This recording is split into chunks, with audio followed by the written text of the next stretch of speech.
This video is in partnership with Klook and the Swiss Travel Pass. Switzerland is an amazing country. It's known for its stunning scenery and one of the best train systems in the world.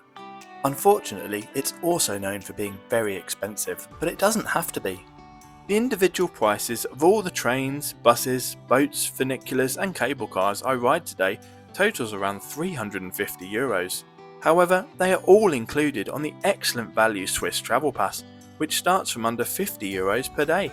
Stick around and I'll take you on an adventure of some magical sights, and all within an hour's train ride from Zurich. So let's go!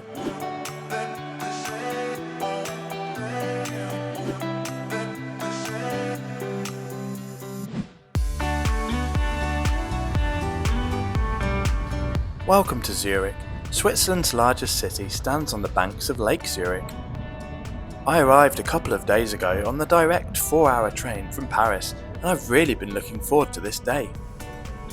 This video will be slightly out of my normal style, more like a vlog, but still I hope you enjoy it nonetheless.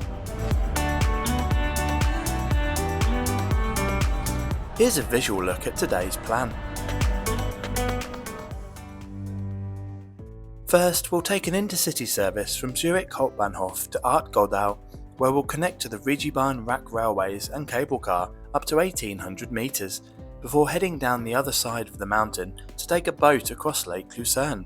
We'll then hop on a bus to Stans, the start of the Stanserhorn funicular and the world's only open-top cable car, before having lunch at the revolving restaurant at the top at 1900 metres with some outstanding views. Then we'll head back down to catch a local train into Lucerne city, have a wander around, visit the Glacier museum there, before taking an Interregio train back to Zurich in the late afternoon. Zurich main station is centrally located. There are plentiful shops and food outlets both on the main concourse and on the lower level, which leads to the through platforms. I've popped into the small supermarket to grab my breakfast before heading over to the platform.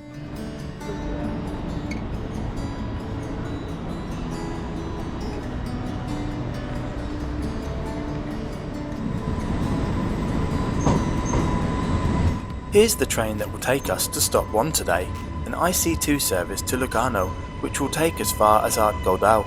It is formed of this excellent SBB Giruno EMU, which has a top speed of 250 km per hour.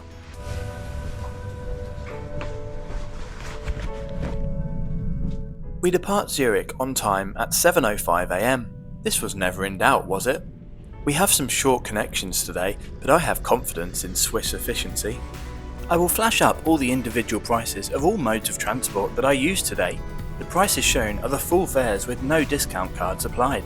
I'm in first class for this 40-minute trip, so sit back and enjoy the views as the sun begins to rise over Lake Zurich. But now, breakfast time. These trains are so clean and comfortable, definitely one of my favourites in the world, and I love travelling on them. Before long we are arriving in Arth-Goldau, where we should have had a 10-minute connection, but somehow we are 4 minutes late. I hope that doesn't set the tone for the day. Anyway, once you alight here, just follow the signs for platforms 11 and 12 or the Rigibahn and you will see them elevated above and just beyond the bus station. It's a 2-minute walk at the most. Both stairs and a lift are available to access the upper level. Even with our small delay, I make it onto the platform with 4 minutes to spare. The Rigibahn is a system of 2 rack railways and 2 cable cars located on both sides of Mount Rigi, which stands at a height of 1,797 metres. First, we'll take this rack railway from Arth-Goldau to CabriO, a trip which takes 8 minutes to change for the first cable car of the day up to Rigibahn. Today I'm travelling with the Swiss Travel Pass, which is available through today's video sponsor Klook, and the benefits are huge. You can take unlimited rides on nearly all regular intercity and local trains, mountain railways, cable cars, trams, buses and ferries in the country. Everything you will see me do today is included in the pass, and with 0 additional costs, well, except my breakfast and lunch. It also includes free entry to more than 500 museums and exhibitions, such as the one we'll visit later on, and either free or discounted access to all mountain railways and cable cars too. No pre-booking required for most, just turn up and ride by showing the pass on your phone. Klook have an amazing offer right now on first-class Swiss travel passes, with 1 day free on 4-day passes and 2 days free on 8-day passes.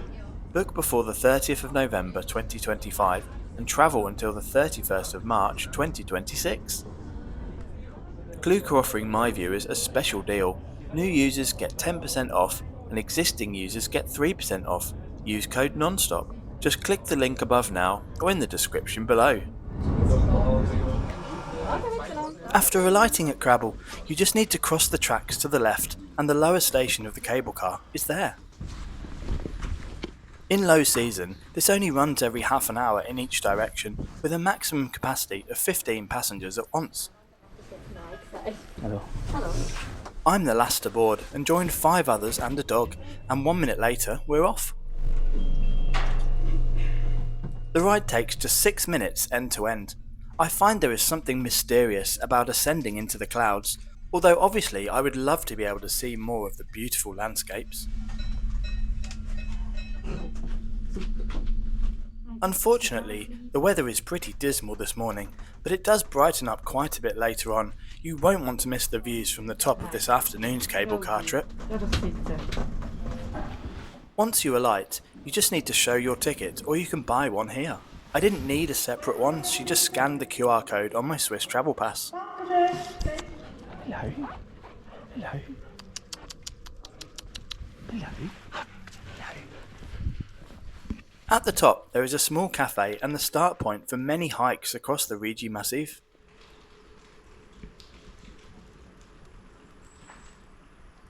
Here's a look at the views you can expect on a clear day.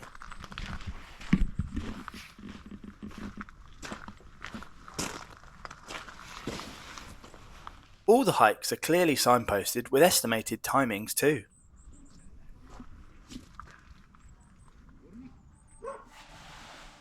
Anyway, now we're going to head back down the cable car and continue to the summit of the Rack Railway up at Rigibahn. Cog or rack railways use a central slotted rack rail along with a cogwheel on the train.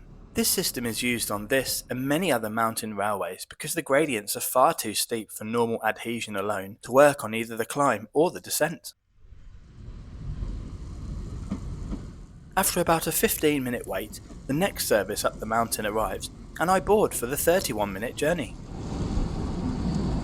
This railway was first opened in 1875 and has a total length of 8.5 kilometres and a total elevation gain of 1,230 metres. The route did used to extend further with a separate adhesion section to Arndt village on the banks of Lake Zug, however this was closed in 1959. Seating is nicely padded and in a 3+2 layout. It's quiet today, but I can imagine this gets very busy in the summer. The line is single track with passing places at stations and other strategic locations. It was also the first standard gauge line in the world to be electrified back in 1907.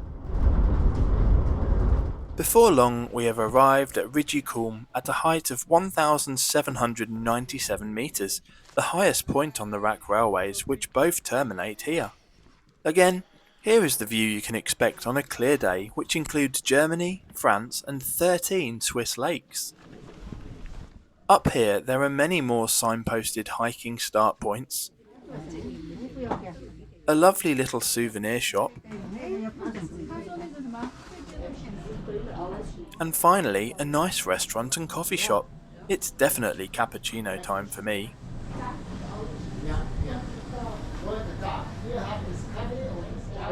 Shortly after, my return ride arrives to take me back down to Witznau on the banks of Lake Lucerne.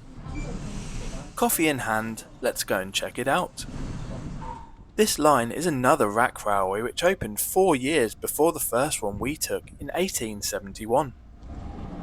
Up until recently, it used the same trains as the one we took earlier, however these new Stadler units started operating on the 7-kilometre line in 2022.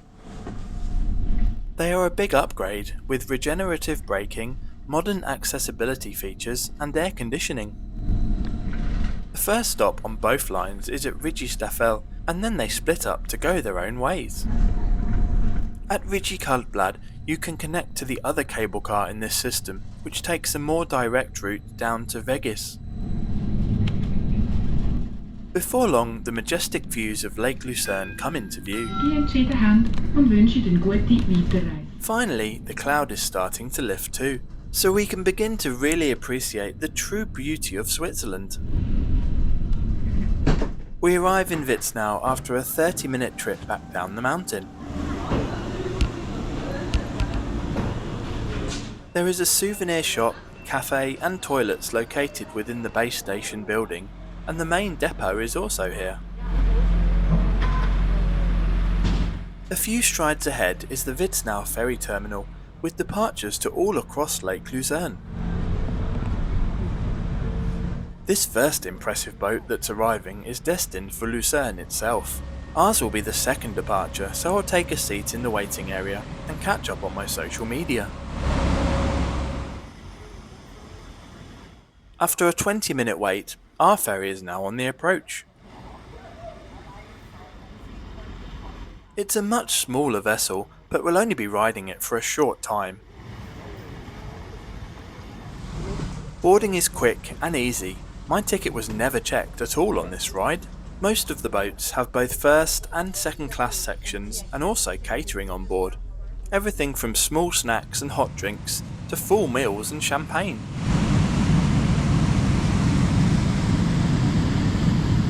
Our crossing from Getz to Beckenried is just one stop and will take 18 minutes.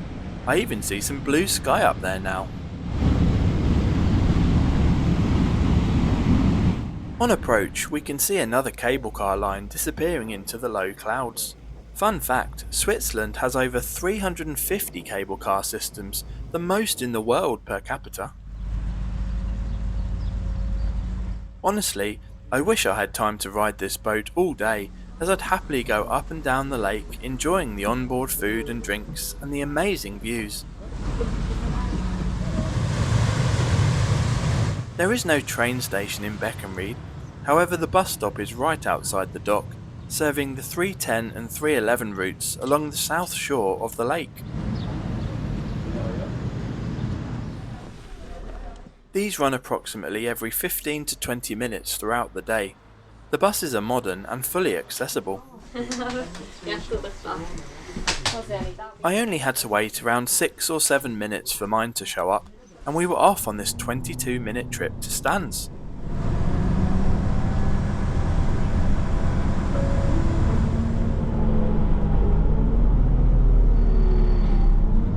There's some really scenic views as we skirt the lake shore.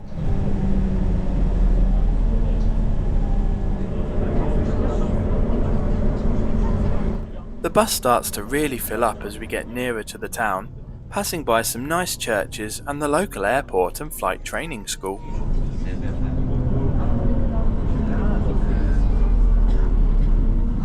Before long, we are pulling into Stanserhorn, where the bus terminates. We then need to make a 5-minute walk along the platform in the direction of Lucerne, cross the tracks at the second crossing down, and right ahead of you is the base station of the Stanserhorn. This system is formed of a funicular and an open-top cable car, the highlight of today's journey. Hello. The funicular dates back to 1893. It's very impressive that it's still widely unchanged in the past 132 years, with the exception of newer rolling stock. The operator offered to let me sit on the front platform with her, which I gladly accepted. The price shown for this includes the full trip up and back down. The journey to the intermediate station of Doughty takes 9 minutes. From there used to be 2 more funiculars to the top of the mountain, but a much quicker and more direct cable car was constructed and opened in 1975. This is certainly one of the more rustic funiculars I've been on around the world, but still super fun nonetheless. There are some nice views too, back down the mountain to Stans and Lake Lucerne off in the distance.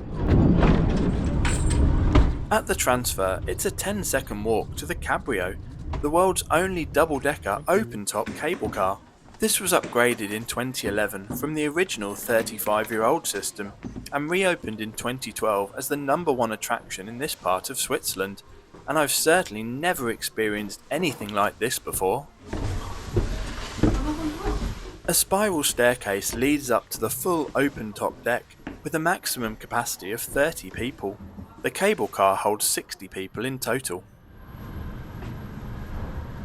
Now, you might think that ominous, low-hanging layer of cloud is going to ruin this 9-minute experience, but just wait.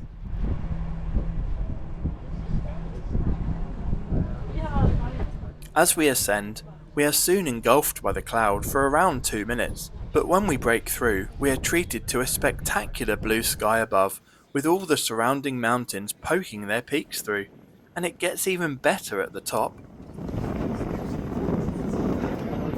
The summit complex seen here was totally refurbished in 2001 with the addition of a new revolving restaurant, meeting rooms and a souvenir shop. As we alight and walk through to the southern side, we get panoramic views of the snow-capped Central and Bernese Alps.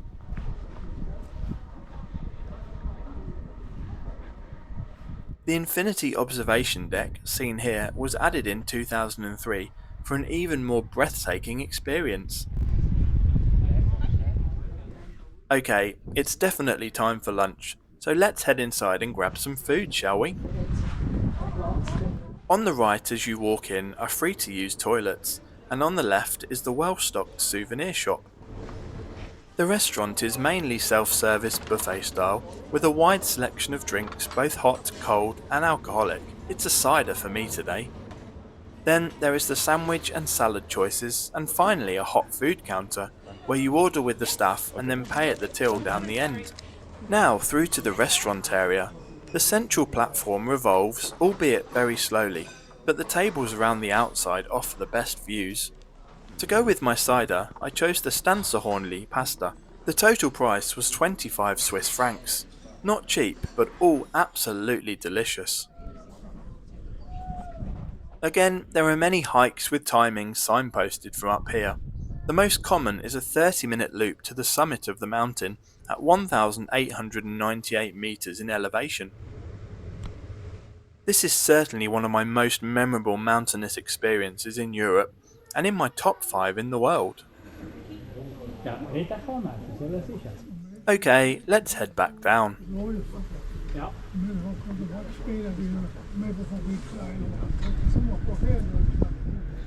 I love being able to see the workings on the cable car. It's fascinating how something so safe and precise can be built over such inhospitable terrain. I won't dwell too much on the return journey, as it's basically the same as the way up, but in reverse. We did get to see some lovely cows though, bells and all. Okay, let's head back to the station to catch the train for the final few bits of today's adventure. There are both Interregio and S-Bahn trains along this route, which run around 4 times per hour. We're going to hop on the Lucerne-Engelberg Express for the 15-minute hop into Lucerne City.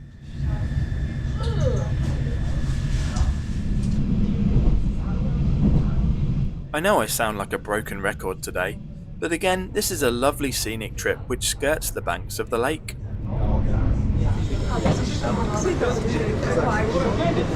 Lucerne Station is very centrally located within the city.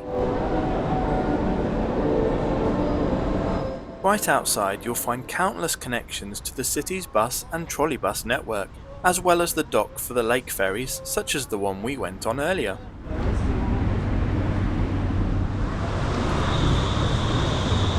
To get to the Glacier Museum, we're going to hop on the Line 1 trolleybus and take it 4 stops.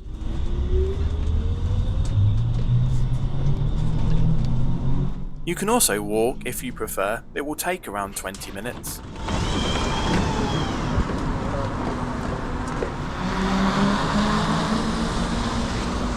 museum is hidden away down a back street, however it is clearly marked on Google Maps and it's signposted from the main road. I didn't really know what to expect from this place, but I actually really enjoyed it. You can wander around the caves within the hillside with some great history about glaciers and fossils in the Lucerne area dating back to the last ice age. When you leave, don't miss the famous Lion of Lucerne carving which is in the park next door. And then on the way back to the station, I stopped to check out the 900-year-old chapel bridge along with the old Torbogen or archway, the only remaining part of the old station building which burnt down in 1971. Okay, let's head inside and catch our last train of the day and Interregio service back to Zurich. This is formed of a Bombardier twin-decks double-decker EMU.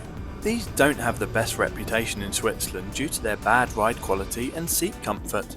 To be honest, I can understand this, as they are no match for the Giruno we rode first thing today, or these much-loved ICN train sets. Still, I'm sure I'll cope for the 42-minute trip back to Zurich. So, to summarise today, I've had an amazing time exploring these areas of Switzerland, ones I've never been to before. As I said at the start, Switzerland can be very expensive. Indeed, the individual prices of everything I've done today total a whopping 324 Swiss francs. But using the Swiss Travel Pass is a no-brainer in my opinion. They start from under 50 francs per day. Remember to check out Klook and use code NONSTOP, and you can save up to 10% on your Swiss Travel Pass and start planning your Swiss adventure today.